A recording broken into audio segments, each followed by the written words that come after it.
Hello everyone, welcome to my YouTube channel. I am Deepti. I hope आप सभी लोग अच्छे होंगे। आज की कहानी एक लड़की के ऊपर है।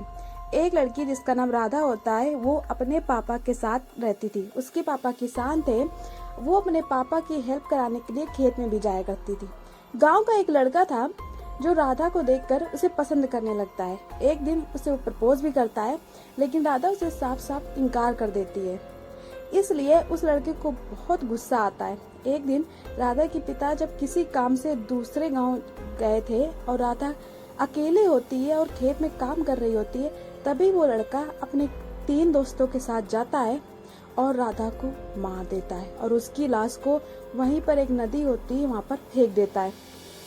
जब गांव वालों को उसकी लाश मिलती है तो सब लोग बहुत दुखी होते हैं। उसके पिता आते हैं, काफी रोते हैं और अपनी बेटी का अंतिम संस्कार करते हैं। एक दिन उन्हीं में से एक लड़की की लाश जंगल में मिली।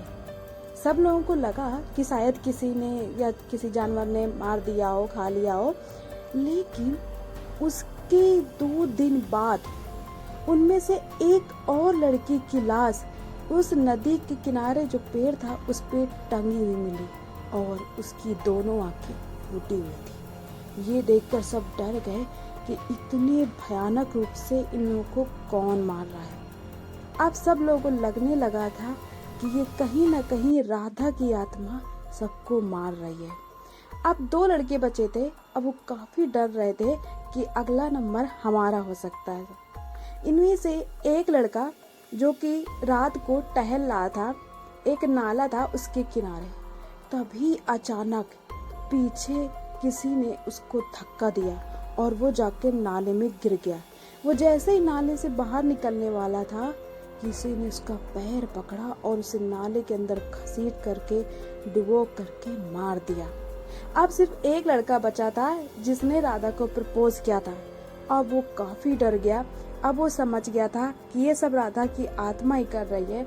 अब अगला नंबर उसका है। वो दौड़ते दौड़ते गांव में एक तांत्रिक था, उसके पास जाता है और हाथ जोड़कर बैठ जाता है। रोते रोते सारी बात बताता है। तांत्रिक सुनकर बहुत गुस्से में आता है। कहता है, तूने एक बेचारी लड़की की हत्या की है, तू बच कैसे सकता है। वो काफी विनती करता है कि बचा लीजिए। तो वो तांत्रिक कहता है, मैं तुझे नहीं बचा सकता, वो तेरा खून करके ही मानेगी, चला जाए यहाँ से जितना दूर हो सके।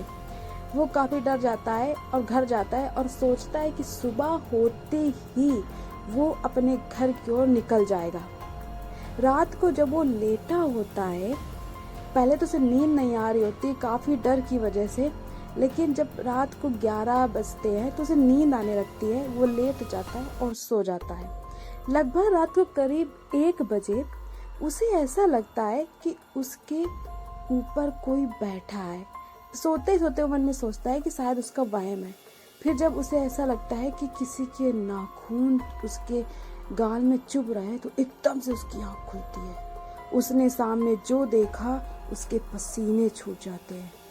उसने देखा कि राधा की आत्मा जो कि चुड़ैल बन गई थी उसके ऊपर बैठी है। उसके बाल लहरा रहे थे, आंखें एकदम लाल, होठों पे खून लगा हुआ और बहुत ही गुस्से में उस लड़के को घूर रही थी और उसके लंबे लंबे नाखून उस लड़के के गाल में थे। वो धीरे धीरे अपने नाखून उस लड़के के गाल में खरोंचती है, जिससे उसको काफी दर्द होता है।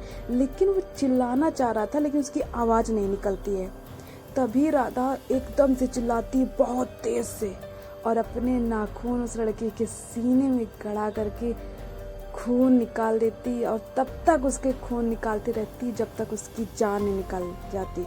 उसकी इतनी भयानक और दर्दनाक मौत होती है जिसको देखने के बाद पूरे गांव वालों की रूह कांप जाती है। सब लोग समझ जाते हैं कि राधा की आत्मा ने ही सब किया है। अब वो बदला ले चुकी है, शांत हो जाएगी। आज की स्टोरी कैसी लगी कमेंट करके जरूर बताइएगा। और गाइज, बिना सब्सक्राइब करे हुए बिल्कुल मत जाइएगा और बेल आइकन को जरूर प्रेस कर दीजिएगा। मिलते हैं ऐसी इंटरेस्टिंग और दिलचस्प स्टोरी के साथ। तब तक के लिए धन्यवाद।